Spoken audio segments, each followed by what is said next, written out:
everybody. Sedrik and Sidra here, CRWC, and we will be reviewing AEW Dynamite of June 28th, 2023. And this is after we have been watching the old Forbidden Door pay-per-view, which happened Sunday. Yep. And we are roughly 3.5 days removed. Well, no, 2.5. Oh man, it's late night. It's 1:40 a.m. So it's just us, and it's up late. But we're gonna try to breeze through this because it was a thing that happened. So the show starts off, and it's amazing that I even took notes on this. But Goon versus Ishii Tomohiro. If you don't like me calling him Goon, then you're going to just have to be mad because I don't like him and I don't have any respect for him. I just don't. You know, he could be an amazing wrestler, but he makes the conscious choice not to be. Instead of him getting with the program and doing what's best for the sport and tradition and history and future of professional wrestling, he'd rather just do what he do until y'all acclimate to what he do. No. Any case. So, here's what's up. They start off, they try to do the Ishii match. Yeah. You know, they tried to have an Ishii type match. And they was, you know, elbowing each other back and forth. And Ishii, you know, he starts to wane and sell. Oh, the elbows hurt. Goon would not sell. No. He would not show fatigue. He would not show hurt.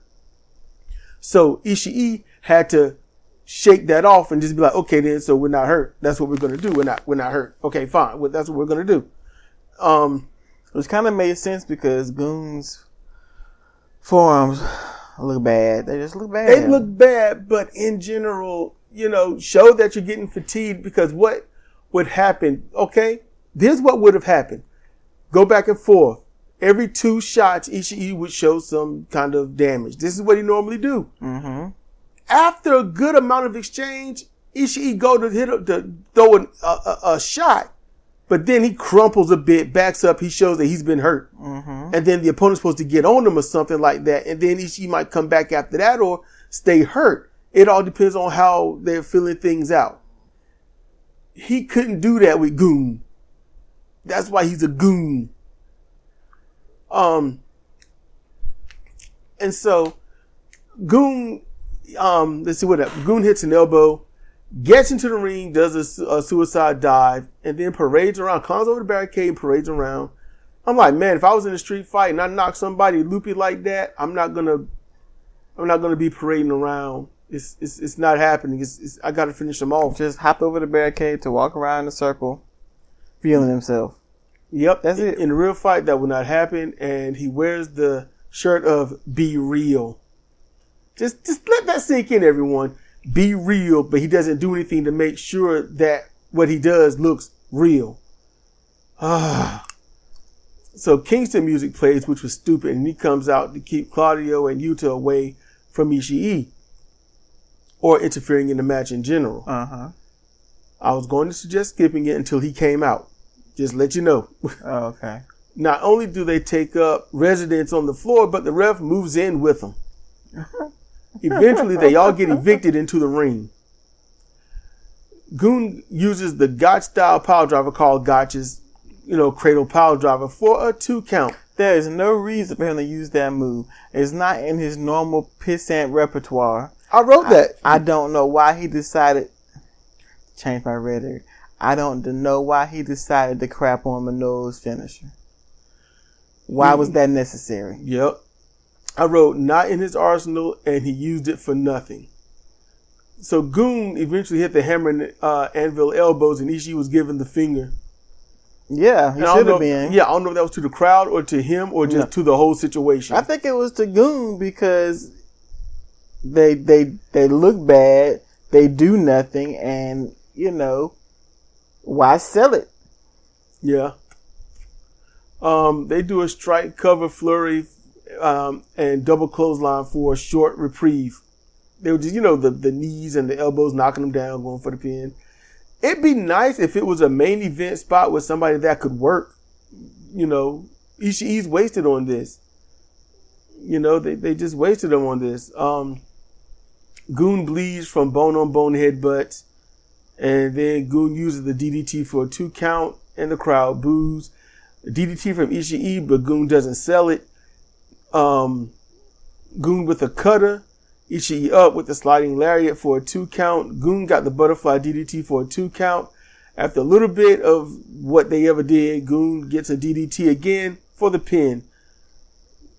Goon shoulder bumps Kingston on the way out. The exit, Kingston shouts that Goon did it alone. He didn't need anybody help from the BCC.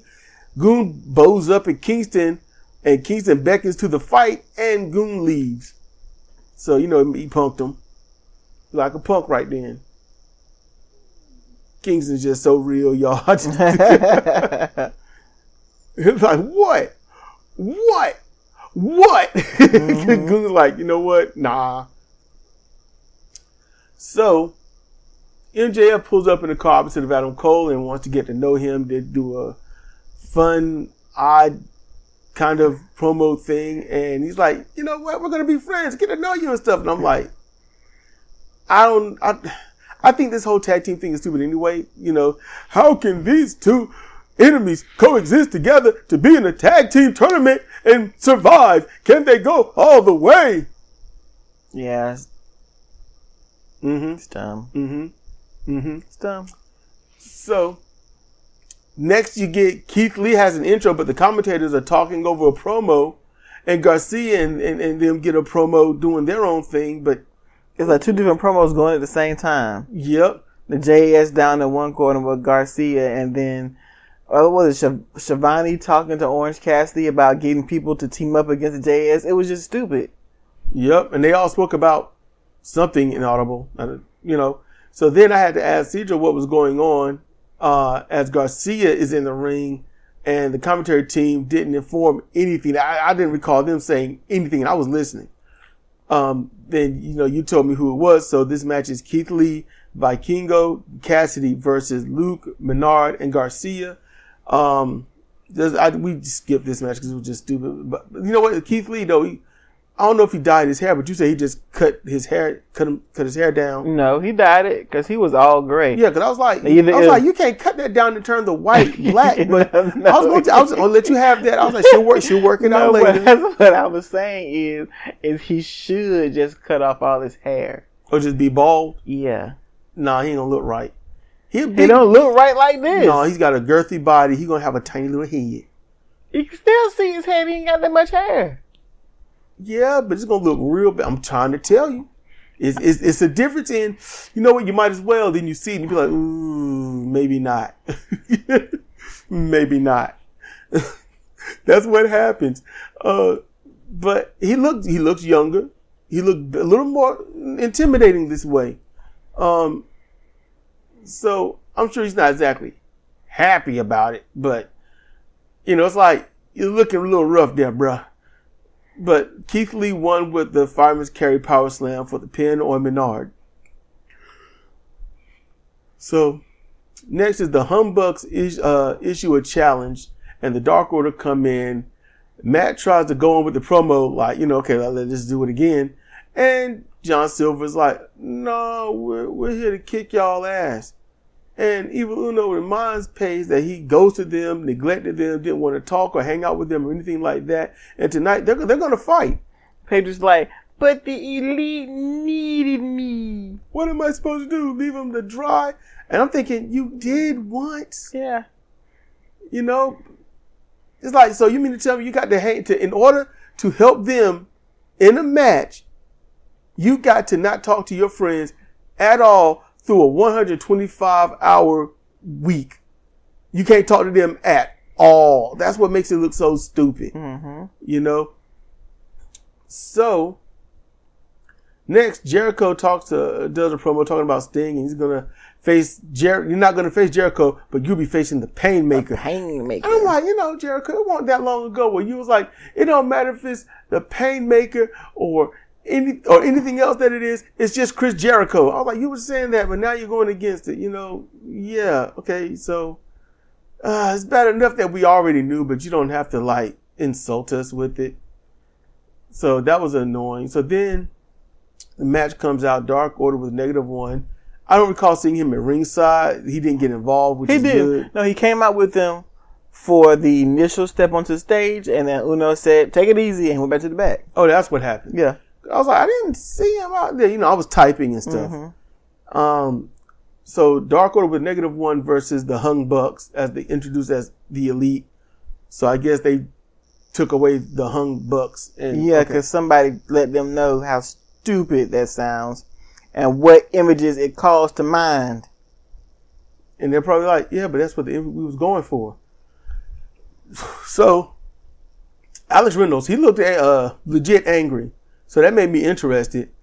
Sidra says it's time to show if Dark Order picked up some tips from the Righteous, because that's a Ring of Honor thing that some of y'all probably don't even know about.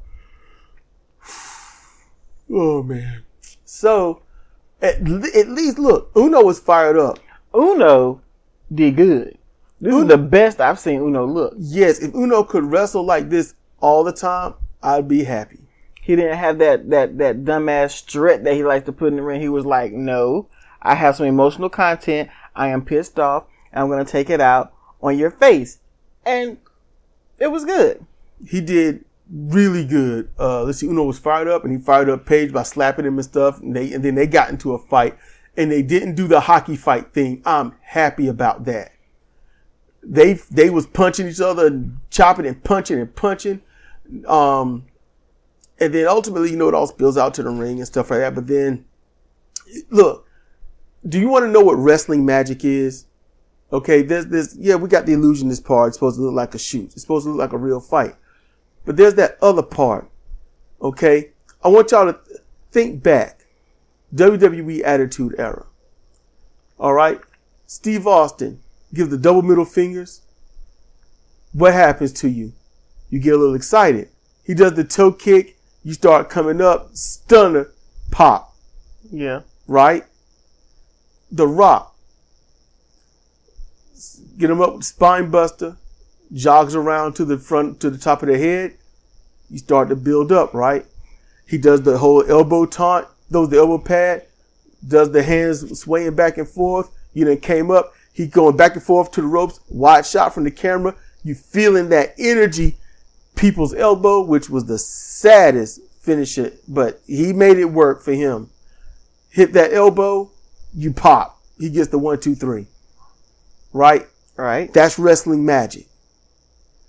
Dark Order, they don't have a setup, but you can feel it. That's the beauty of it. You have to watch. You have to watch what's going on. And you can see all the pieces starting to come together. Like, they finna get started. It's the same as the Dudley Boys or Team 3D or whatever you want to call them. But when you see Devon fighting in that ring, making his comeback, and he throws him to the ropes, and then you see Bubba come like literally from out of nowhere. Because, and I say that because he slides in. Always, he slides into the ring, but you don't know where from because you're focused on Devon, who's already got half the flapjack on the opponent. Bubba's up in the air, 3D, assisted Ace Crusher, all right, or aided Ace Crusher. Those of you who are New Japan followers, Los Ingobernables de Japón, and it's the original Inception. When they would do their multi-man matches, the same thing would happen for them. You knew when it was coming down to the end, they started knocking those tag team moves out one after another. And it was a thing of beauty with Sonata bringing it home for the finishes because he's a finisher.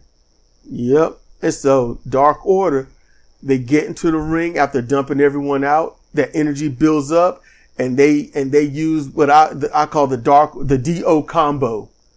Dark Order combo. All right. It's Reynolds and John Silver is their thing. Oftentimes introduced by Uno, who throws the opponent into Silver. and they go into a 5-hit combo with Reynolds ending in a jackknife from the German suplex that is applied by Silver. And that move is a thing of beauty. It's a 5-hit legit. It's all finishing holds. All of them, the rolling elbow, the stunner, the gamagiri, the German suplex, the jackknife. They are all bona fide finishes. And Paige kicks out. It always finishes unless it sucks. That's how you cheapen yourself. You cheapen your move. If you're not going to win with it, don't do it. It's not a hard concept to grasp. But Paige kicks out.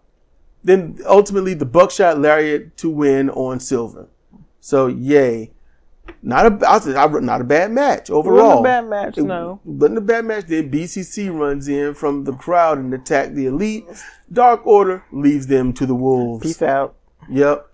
But I ain't got nothing to do with that.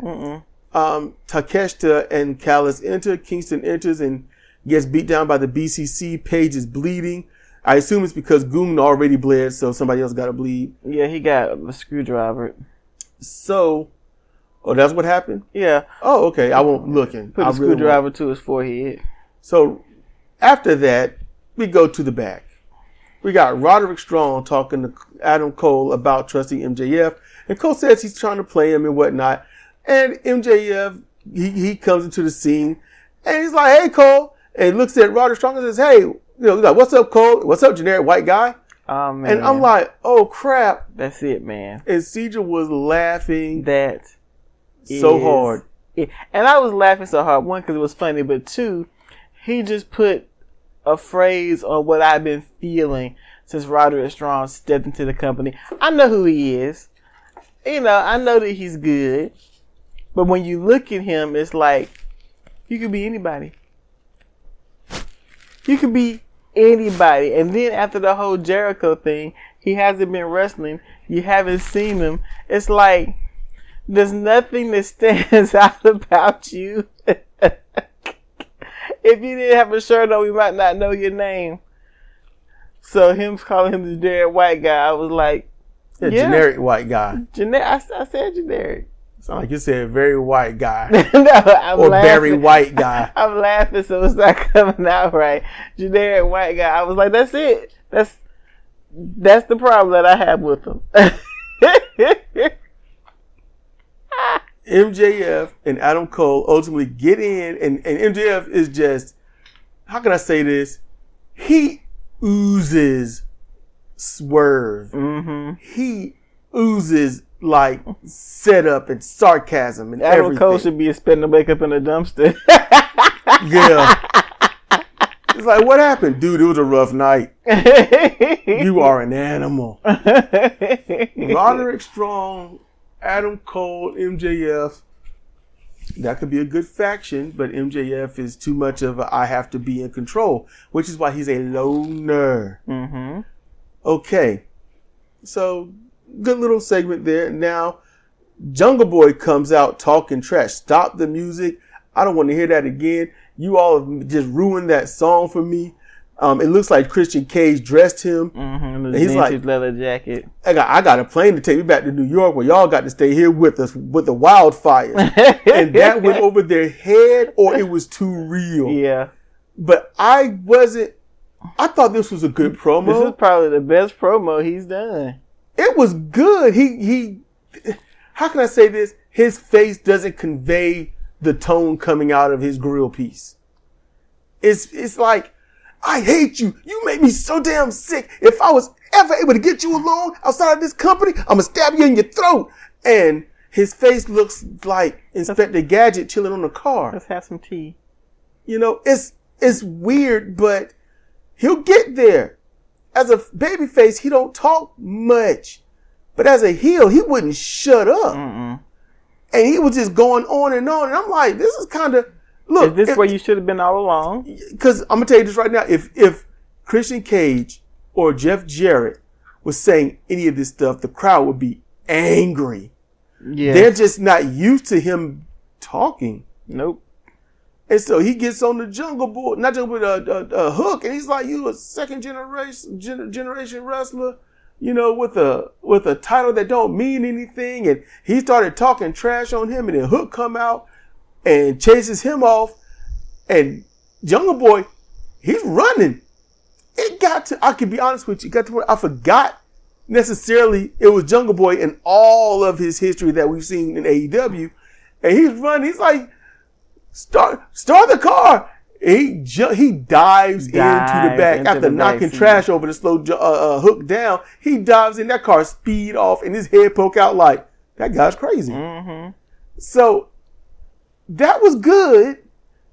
Hook was pissed. Yes, he was. Hook was big mad. I enjoyed that. Seeing some kind of theme from Hook. Because some sort of emotional response other than, I'm bothered by this. Yeah, this is annoying. It takes me away from my chips. You know? So that was cool.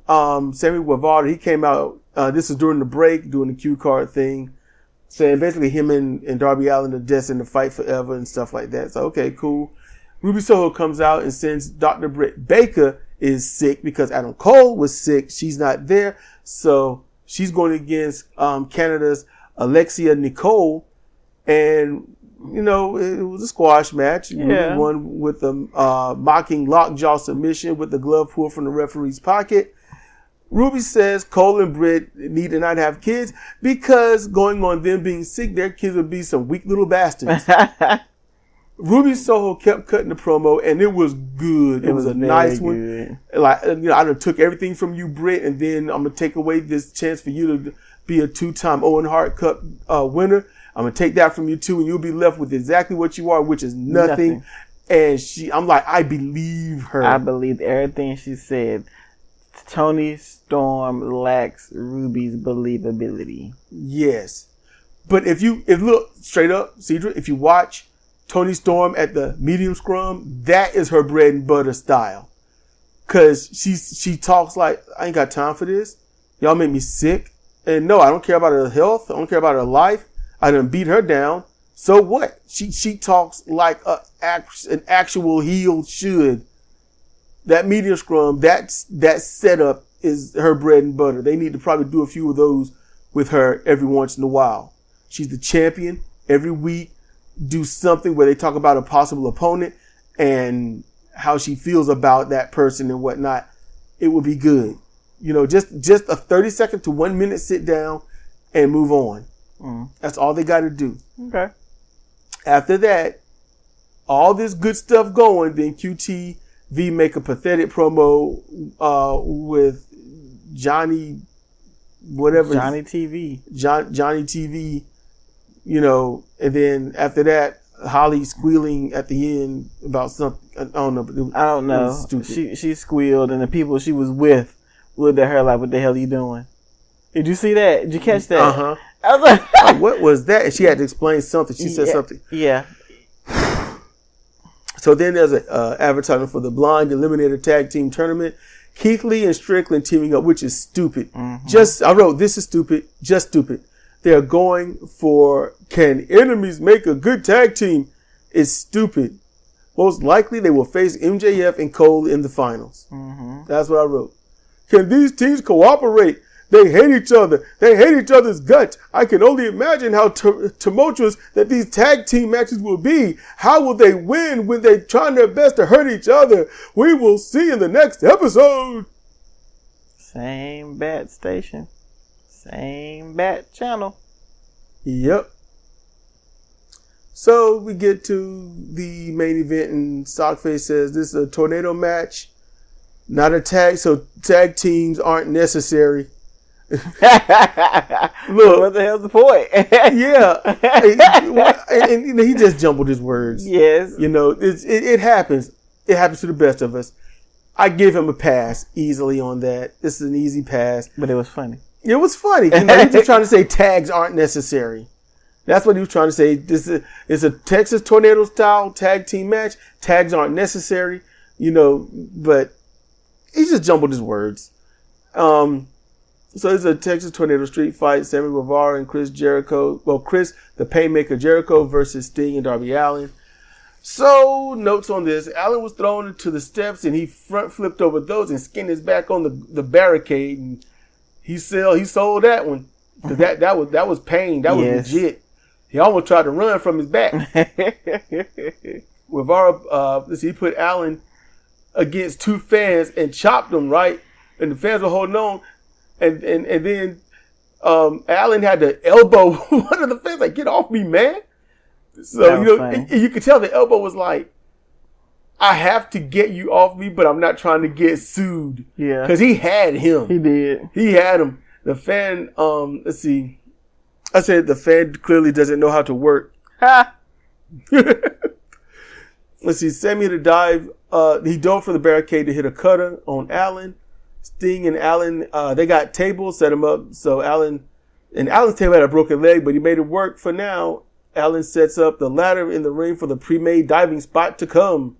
Sting climbs the ladder and Allen's like, what are you doing? It's like, he's like, yeah, I'm gonna do this. He's like, okay. You can see Allin like, I don't know about this.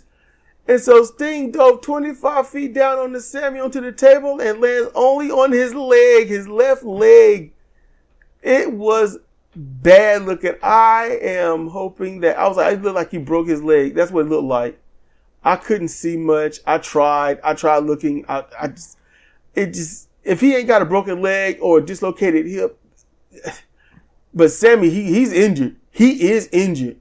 He didn't come back for the rest of that match. They had to cut a lot short. He laid there. And he was just out the match. Darby and Jericho, they battled in the ring. Mm-hmm. You could tell they had to start to kind of call it on the fly because things had to change. They got the Judas effect, hit Allin. Allin kind of slowly ran and dove out the ring. Sting, he's alive. He got back in there. He attempted to reverse DDT. Sting, he's alive. He tried to reverse DDT, but Jericho turned that into the Boston Crab. Sting he crawls to the corner, gets the bat, gives Jericho the Iggy a little bit. Jericho looks back and gets hit in the head with the bat. That breaks the hold. A little bit later, Sting got the Stinger Splash in the corner on him. He went for a second, but Jericho came out with a code breaker for a 2 count. The Judas effect counted into a reverse DDT for a 2 count. Codebreaker counted again into a scorpion hold for the submission. No sign of Guevara. And then at the end, you can see Sammy still laying on the floor. He moved a little bit. He rolled to his left. Yeah. But they didn't, the camera stayed away from him. Which was a good job. So. They also didn't send any help for him either. They didn't. Yeah, the doctor came out to check on blood at about 3 events so far. Did everything. This dude is busted up. He is done. He's laying there among the rubble of the table, and they just leave him out there. Yes, they showed enough kickboxer won his ass. That's what they did. Tom Poe beat him down, and they just took him out on the stretcher, laid him in the street, and went back in to close the door. He was all back broke and everything. Jacques was like, hey, and they just closed and locked the door. Yeah, Guevara got tongue Poe. That's a thing. It is now anyway. He got tongue Poe, and we're gonna just have to see how things go.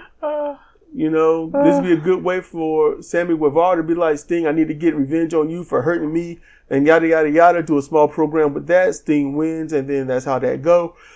Jericho insults Guevara because he lost. He's mad. Sammy turns on Jericho. He leaves JAS, and he decides to not necessarily be his own man like that, but he wants to be in a place where he's seen as an equal. So he joins Darby Allin and all that stuff. That's how that needs to be. It'd be nice.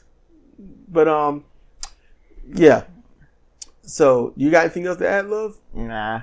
All right. So, look, that's going to do it for us. This is Sedrik and Sidra for CRWC and commentary on AEW's Dynamite. So y'all stay safe, stay chill, be good out there, and we'll see you next time.